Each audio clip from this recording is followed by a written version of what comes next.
Hello everyone, welcome back to our YouTube channel. ഇന്ന് നമ്മൾ discuss ചെയ്യാൻ പോകുന്നത് 10th സ്റ്റാൻഡേർഡിലെ ഗ്ലിംസസ് ഓഫ് ഗ്രീൻ എന്ന് പറയുന്ന യൂണിറ്റ് 1-ലെ adventures in a banyan tree എന്ന് പറയുന്ന ഒരു ഷോർട്ട് സ്റ്റോറിയുടെ ഒരു സമ്മറിയാണ്. ഈ സ്റ്റോറി എഴുതിയിട്ടുള്ളത് റസ്കിൻ ബോണ്ട് എന്ന് പറയുന്ന ഒരു ഓഥറാണ്. ഇതിലൊരു കോബ്രയും മംഗൂസും, ഒരു മൂർഖൻ പാമ്പും ഒരു കിരിയും തമ്മിലുള്ള ഒരു ഫൈറ്റിനെ കുറിച്ചൊക്കെയാണ് ഈ ഒരു ഷോർട്ട് സ്റ്റോറിയിൽ പറയുന്നത്.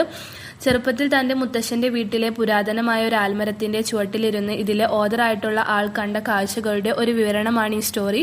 ആ കുട്ടിയുടെ സ്ട്രോങ് ഒബ്സർവേഷൻ സ്കിൽസിനെ കുറിച്ചൊക്കെയാണ് ഈ സ്റ്റോറിയിൽ പറയാൻ പോകുന്നത്. സോ നമുക്ക് ഈ സ്റ്റോറി എന്താണെന്ന് നോക്കാം.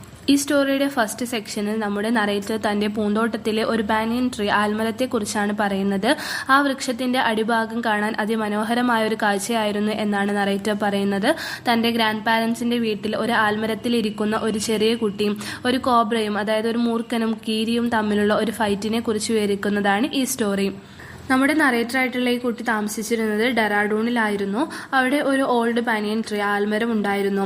ആ ആൽമരം വളരെ കാലപ്പഴക്കമുള്ള ഒരു ആൽമരമായിരുന്നു. അതുകൊണ്ട് തന്നെ അതിന്റെ ബ്രാഞ്ചസ് എല്ലാം, തൂങ്ങിക്കിടക്കുന്ന അതിന്റെ ശാഖകളെല്ലാം അവിടുത്തെ മണ്ണിൽ വേരുകൾ സ്ഥാപിച്ചിരുന്നു. കുറെ പക്ഷികളും മൃഗങ്ങളും എല്ലാം അവിടെ ജീവിച്ചിരുന്നു.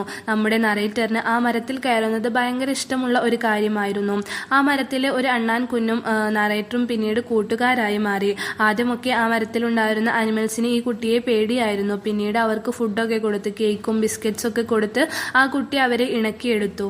അധിക സമയവും നമ്മുടെ നറേറ്ററായിട്ടുള്ള ആ കുട്ടി ആ മരത്തിൽ തന്നെയായിരുന്നു ചിലവഴിച്ചിരുന്നത്. അതുകൊണ്ട് തന്നെ അയാൾ പ്രകൃതിയോട് കൂടുതൽ ഇണങ്ങിച്ചേരുകയും ചെയ്തിരുന്നു. സ്പ്രിംഗ് സീസണിൽ കുറെ അധികം പക്ഷികൾ ആ ആൽമരത്തിന്റെ ചില്ലയിൽ ഒത്തുകൂടി അതിലെ ചുവന്ന ഫിഗ് എന്ന് പറഞ്ഞാൽ അത്തിപ്പഴങ്ങൾ, അത് കഴിക്കാൻ വേണ്ടി വന്നിരുന്നു. The tree was a beautiful representation of nature in the life of the narrator. നറേറ്ററിന്റെ ജീവിതത്തിൽ ആ ട്രീ പ്രകൃതിയുടെ ഒരു ബ്യൂട്ടിഫുൾ റെപ്രസെന്റേഷൻ ആയിരുന്നു. ആ കുട്ടി ആ മരത്തിൽ ഒരു പ്ലാറ്റ്ഫോം പോലെ ഒരു ചെറിയൊരു സ്പേസ് കണ്ടെത്തിയിരുന്നു. അതിനെ ബാനിയൻ ട്രീ ലൈബ്രറി എന്നായിരുന്നു വിളിച്ചിരുന്നത്. അവിടെ ഇരുന്നായിരുന്നു അവൻ തന്റെ ഫേവറേറ്റ് ആയിട്ടുള്ള എല്ലാ പുസ്തകങ്ങളും വായിച്ചിരുന്നത്.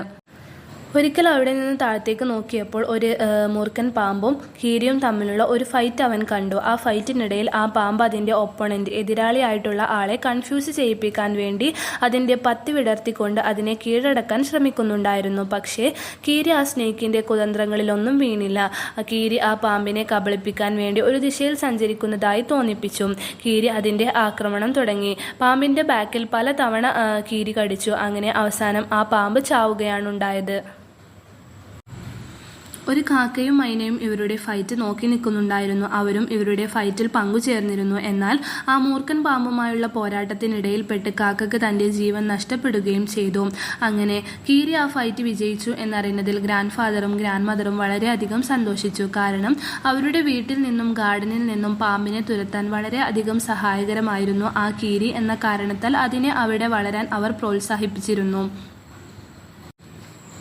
അങ്ങനെ ഒരു ദിവസം ഗ്രാൻഡ് ഫാദർ ഒരു വൈറ്റ് റാറ്റിനെ വാങ്ങിച്ച് വീട്ടിലേക്ക് വരികയാണ്. അതിനെ കൊണ്ട് ആ കുട്ടി എപ്പോഴും ആ ആൽമരത്തിൽ വന്നിരിക്കാറുണ്ടായിരുന്നു. അങ്ങനെ പിന്നീട് ഒരു ദിവസം ആ ആൽമരത്തിലെ ഒരു കൂട്ടിൽ 3 വൈറ്റ് കളറിലുള്ള അണ്ണാൻ കുഞ്ഞുങ്ങൾ ഉണ്ടായത് കാണുകയാണ്. അപ്പോൾ ഗ്രാൻഡ് ഫാദർ പറഞ്ഞു, ആ വൈറ്റ് റാറ്റ് ആയിരിക്കും അതിന്റെ ഫാദർ എന്ന്. കാരണം എലികൾക്കും അണ്ണാനും പുതിയ ഓഫ് സ്പ്രിങ്സിനെ, അതായത് പുതിയ ജനറേഷനെ ഉണ്ടാക്കാൻ സാധിക്കും എന്നുള്ള കാര്യം കൂടി പറഞ്ഞാണ് ഈ സ്റ്റോറി അവിടെ എൻഡ് ചെയ്യുന്നത്. ഇത്രയുമാണ് adventures in a banyan tree എന്ന് പറയുന്ന ഈ ഒരു ചാപ്റ്ററിൽ പറയുന്നത്. ഈ ഒരു ചാപ്റ്ററിന്റെ ഒരു ഷോർട്ട് സമ്മറിയാണ് നമ്മൾ പറഞ്ഞത്. ഇതിൽ മെയിനായിട്ട് നേച്ചറിനെ കുറിച്ചും അവിടെ ജീവിക്കുന്ന ആനിമൽസിനെയും ബേർഡ്സിനെയും എല്ലാം കുറിച്ചാണ് ഈ ഒരു സ്റ്റോറിയിൽ പറയുന്നത്. സോ നിങ്ങൾക്ക് എല്ലാവർക്കും ഈ ഒരു സ്റ്റോറി മനസ്സിലായി എന്ന് വിചാരിക്കുന്നു. ഇതുപോലുള്ള കൂടുതൽ വീഡിയോസിനായി ഈ ചാനൽ സബ്സ്ക്രൈബ് ചെയ്യുക, ലൈക്ക് ചെയ്യുക, നിങ്ങളുടെ ഫ്രണ്ട്സിലേക്ക് ഷെയർ ചെയ്യുക. Thank you for watching.